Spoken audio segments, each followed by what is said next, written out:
Selamat pagi. Ini bagian pertama, bagian keduanya nanti dilanjutkan minggu depan saja.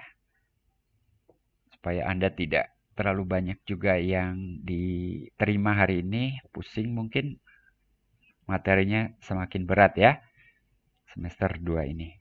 Menggunakan metode Lagrange itu tujuannya untuk menentukan nilai ekstrim fungsi 2 atau 3 peubah dengan kendala tertentu. Kendala tertentunya apa? Ya tadi bisa volumenya sama dengan 1. Jadi X, Y, Z sama dengan 1. Fungsinya 3 peubah, tapi ada kendala X, Y, Z sama dengan 1 misalnya. Atau fungsinya 2 peubah, tapi ada kendala X kuadrat tambah Y kuadrat sama dengan 1. Yang barusan kita jawab. Nah, secara umum, persoalannya sebagai berikut.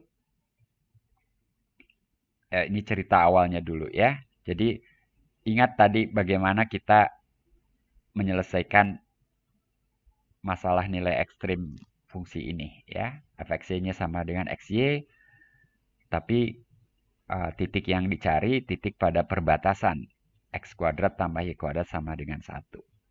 Tadi kita pakai substitusi x sama dengan cos theta, y sama dengan sin theta. Itu cara yang lain, cara yang khusus tersendiri gitu ya. Metode Lagrange nanti punya cara lain lagi. Lalu kita ingat juga volume, maaf, masalah kotak yang luas permukaannya ingin minimum gitu ya. Volumenya diketahui sama dengan 1. Nah, ini contoh masalah nilai ekstrim dengan kendala. Nah, secara umum masalah nilai ekstrim dengan kendala itu dirumuskan, dinyatakan sebagai berikut. Jadi ini masalah pertama. Tentukan nilai ekstrim fungsi Z sama dengan fxy, entah apa f-nya, dengan kendala gxy sama dengan 0. Entah apa g-nya. Masalah kedua, tentukan nilai ekstrim fungsi W sama dengan fxyz, 3 peubah, dengan kendala gxyz sama dengan 0. Jadi yang pertama 2 peubah dengan kendala, yang kedua 3 peubah dengan kendala juga. Nah, yang pertama itu kalau pakai teknik substitusi, jadi masalah ekstrim fungsi 1 peubah. Yang kedua, jadi masalah ekstrim fungsi 2 peubah gitu ya. Fungsi f kapital disebut fungsi objektif dan fungsi G disebut fungsi kendala. Seperti sudah disebut berkali-kali, kendala gitu ya.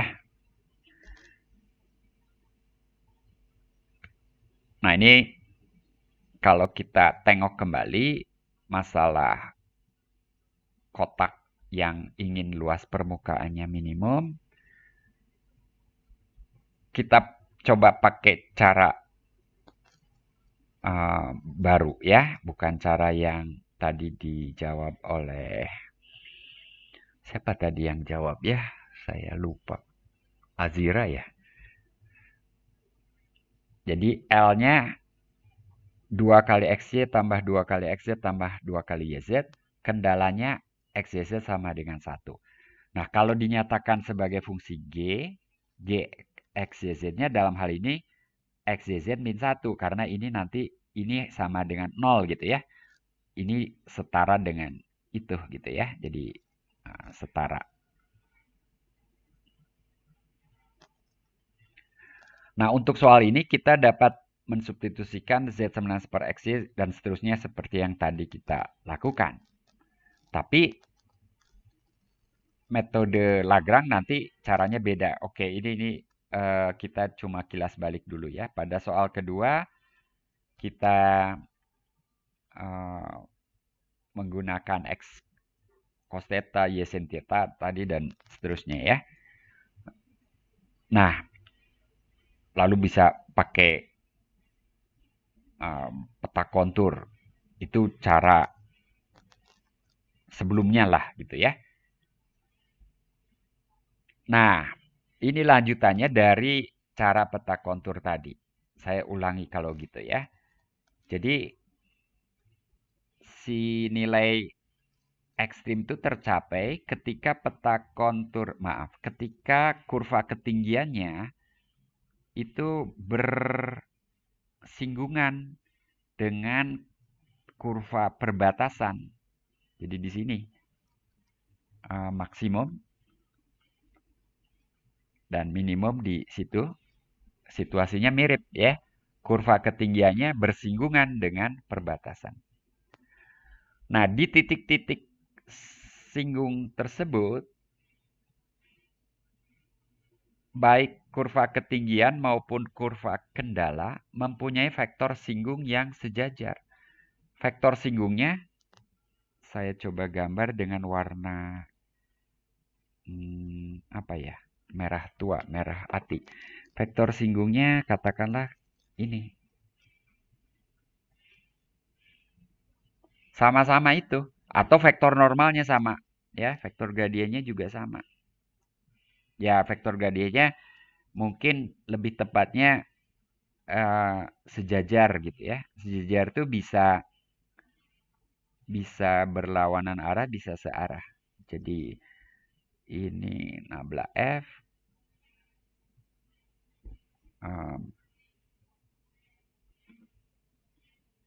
Yang satu lagi mungkin saya gambar.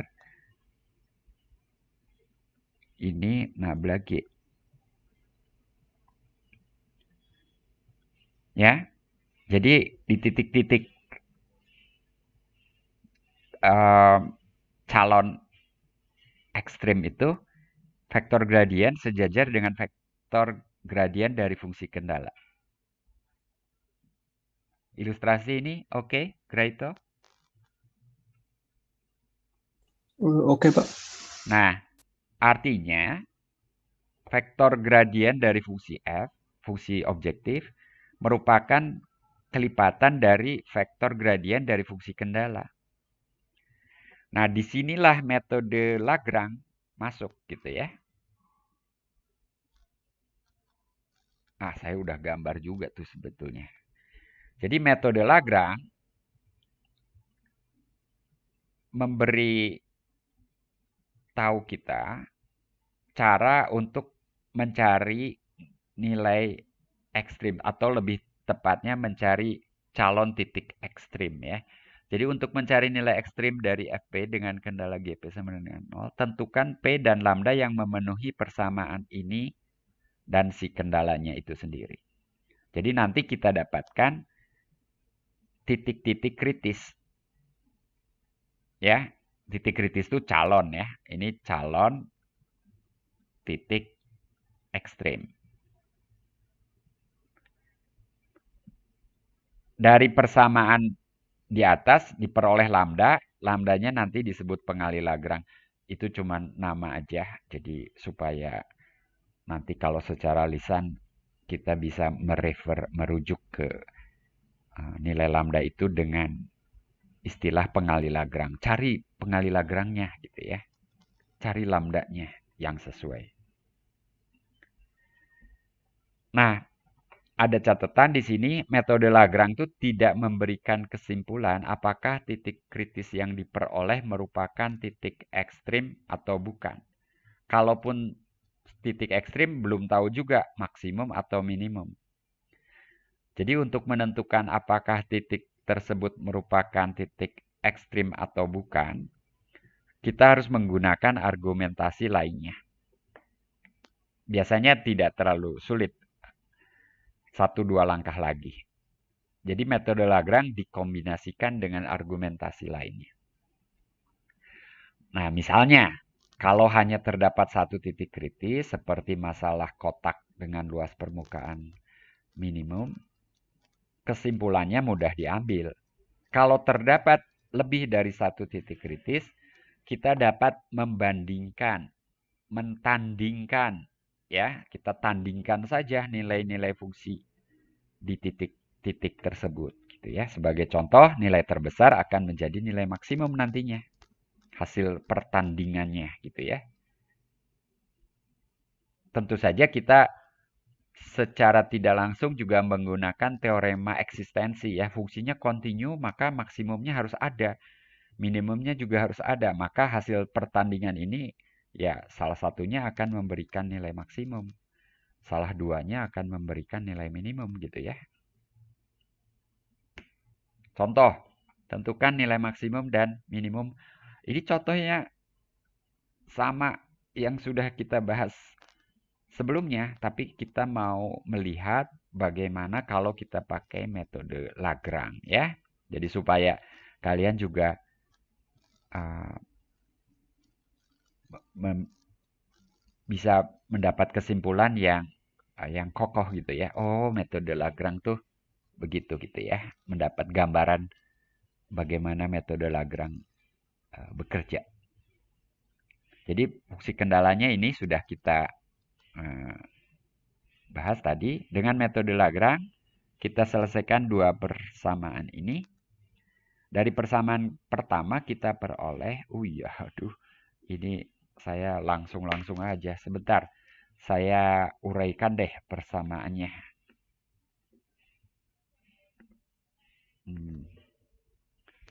Jadi ini itu sama aja dengan fx, fx-nya y, dan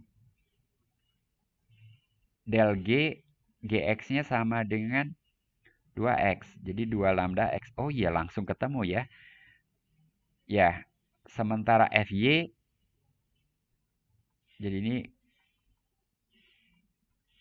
itu setara dengan ini. Fy sama dengan x, sementara gy sama dengan 2y. Jadi 2y kali lambda. Lambdanya diselipkan di situ. Jadi memang itu ya. Oke, ternyata saya nggak kejam-kejam amat. Memang sederhana seperti itu. Eliminasi lambda kita peroleh. Jadi eliminasi lambda. Misalnya dari yang pertama itu lambda sama dengan y per 2x. Ya, dari yang pertama kita dapat lambda sama dengan y per 2x. Nah, ini kita substitusikan ke situ. Jadi, x sama dengan 2 kali y per 2x kali y. 2-nya coret. X sama dengan y kuadrat. Atau y sama dengan x kuadrat juga sama ya. Jadi, intinya nanti x sama dengan plus minus y. Atau y sama dengan plus minus x. Kalau di sini x sama dengan y kuadrat. Y kuadrat sama dengan... x kuadrat. Jadi x kuadrat sama dengan y kuadrat. Maaf ya. Jadi ini masih ada x nih. X kuadrat sama dengan y kuadrat. Jadi y sama dengan plus minus x. Oke? Substitusikan ke persamaan kedua. Persamaan keduanya adalah gx-y sama dengan 0 atau x kuadrat tambah y kuadrat sama dengan 1. Ya. Jadi kita peroleh 2x kuadrat sama dengan 1. Oke nggak tuh? Sebetulnya ini kita substitusikan langsung aja ke gx-y sama dengan 0 ya. Itu kita substitusikan ke situ, dapat ini ya. Nah, dapat tuh x-nya plus minus setengah akar 2. Y-nya juga plus minus setengah akar 2. Seperti tadi. Lalu, ini hasil pertandingan tadi. Pertandingan. Saya tidak pakai perbandingan, saya pertandingan nilai gitu ya. Oke, Graito, metode Lagrange. Oke, Pak. Sementara, kalian tentu harus lengkapi detail. Saya lewati beberapa detail karena contoh ini kan sudah. Hanya sekarang metode Lagrange yang kita pakai gitu ya. Jadi saya hanya memperlihatkan bagaimana mencari X dan Y melalui pengali Lagrange. Di sini pengali Lagrange-nya dapat tuh. Nggak harus, lambdanya nggak harus dihitung. Lambda tuh pada akhirnya hilang lagi gitu. Kayak katalis lah kalau dalam reaksi kimia gitu ya. Yang kita incar nilai X dan Y. Ini ada contoh kedua. saya kira saya hanya menampilkan, kalian tonton aja lagi. Dengan metode Lagrange kita peroleh persamaan ini. Ini dari del F sama dengan lambda del G gitu ya.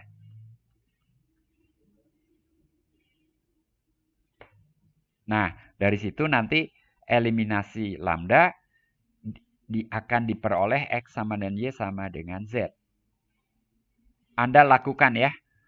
Please lakukan ini.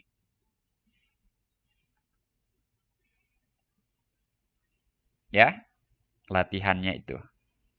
Substitusikan ini ke persamaan kedua, kita peroleh X pangkat 3 sama dengan 1. Dari sini kita peroleh X sama dengan 1. Dan dengan demikian Y sama dengan Z sama dengan 1 juga. Titik yang diperoleh 1,1,1 ini minimum. Kenapa minimum? Ya karena soalnya minimum. Tapi andaikan soalnya luas permukaannya ekstrim gitu, kesimpulannya harus minimum karena dibandingkan dengan titik lain misalkan 2,2,1/4 gitu, ini kan titik lain itu memberikan volume, memberikan luas lebih besar daripada 6 gitu ya. Lebih besar daripada 6. Gitu ya. Jadi harus minimum, bukan maksimum. Saya kira itu untuk hari ini 8.35 saya akan akhiri di sini. Jadi ini minggu depan kita bahas ya. Saya stop sharing di sini. Saya kira Anda tidak harus menyalakan video, tapi sebentar saya pindah ke halaman kedua. Oke, ini yang hadir hari ini. Terima kasih sudah mengikuti kuliah saya, kayak siaran radio aja. Saya akhiri ya, sampai jumpa minggu depan. Jangan lupa PR-nya untuk hari ini ada yang harus Anda kumpulkan. Selamat berakhir pekan. Terima kasih, Terima kasih, Pak. Pak. Terima kasih, Pak. Terima kasih, Pak. Terima kasih, Pak.